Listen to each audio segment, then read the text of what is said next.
55 സങ്കീർത്തനം. സ്നേഹിതനാൽ വഞ്ചിക്കപ്പെട്ടവൻ. ദൈവമേ, എൻ്റെ പ്രാർത്ഥന കേൾക്കണമേ. എൻ്റെ യാചനകൾ നിരസിക്കരുതേ. എൻ്റെ പ്രാർത്ഥന കേട്ട് എനിക്കുത്തരമരുളണമേ. കഷ്ടതകൾ എന്നെ അടിപ്പെടുത്തിയിരിക്കുന്നു. ശത്രുവിൻ്റെ അട്ടഹാസത്താലും ദുഷ്ടരുടെ പീഡനത്താലും ഞാൻ പരിഭ്രാന്തനായിരിക്കുന്നു. അവർ എന്നോട് ദ്രോഹം ചെയ്യുന്നു. കോപത്തോടെ എനിക്കെതിരെ ശത്രുത പുലർത്തുന്നു. എൻ്റെ ഹൃദയം വേദന കൊണ്ട് പിടയുന്നു. മരണഭീതി എൻ്റെ മേൽ നിബദിച്ചിരിക്കുന്നു. ഭയവും വിറയലും എന്നെ പിടികൂടിയിരിക്കുന്നു. പരിഭ്രാന്തി എന്നെ ഗ്രഹിച്ചിരിക്കുന്നു. ഞാൻ പറഞ്ഞു, പ്രാവിനെപ്പോലെ ചിറകുണ്ടായിരുന്നെങ്കിൽ ഞാൻ പറന്നുപോയി വിശ്രമിക്കുമായിരുന്നു. ഞാൻ വിദൂരങ്ങളിൽ ചുറ്റിത്തിരിയുമായിരുന്നു. വിജനതയിൽ ഞാൻ വസിക്കുമായിരുന്നു.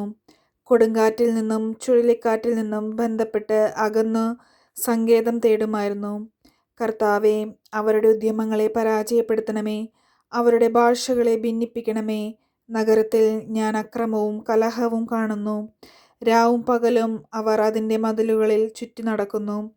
അതിൻ്റെ ഉള്ളിൽ ഉപജാപങ്ങളും കുഴപ്പങ്ങളുമാണ്. അതിൻ്റെ മധ്യേ വിനാശം കുടികൊള്ളുന്നു. അതിൻ്റെ തെരുവുകളിൽ നിന്ന് മർദ്ദനവും വഞ്ചനയും വിട്ടുമാറുന്നില്ല.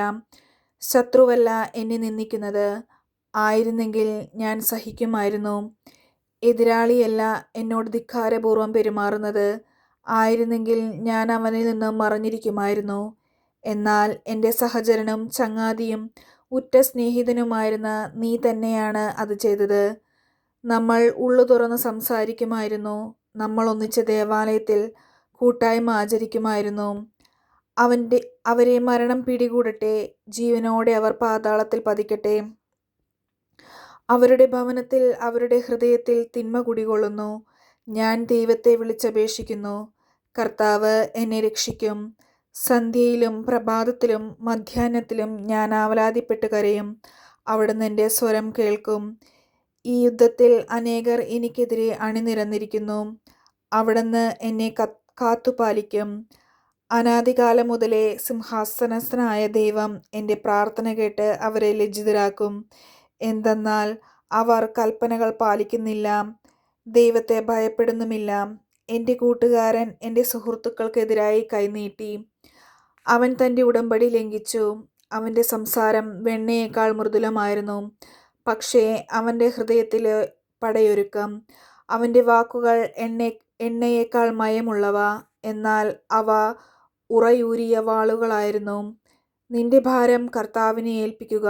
അവിടുന്ന് നിന്നെ താങ്ങിക്കൊള്ളും. നീതിമാൻ കുലുങ്ങാൻ അവിടുന്ന് സമ്മതിക്കുകയില്ല. ദൈവമേ, അങ്ങ് അവരെ അത്യാഘാതത്തിലേക്ക് തള്ളി വീഴ്ത്തും. രക്തദാഹികളും വഞ്ചകരും ആയുസ്സിൻ്റെ പകുതി എത്തുകയില്ല. എന്നാൽ ഞാൻ അങ്ങയിൽ ആശ്രയിക്കും. ദൈവവചനമാണ് നാം കേട്ടത്. നമുക്ക് ദൈവത്തെ സ്തുതിക്കാം.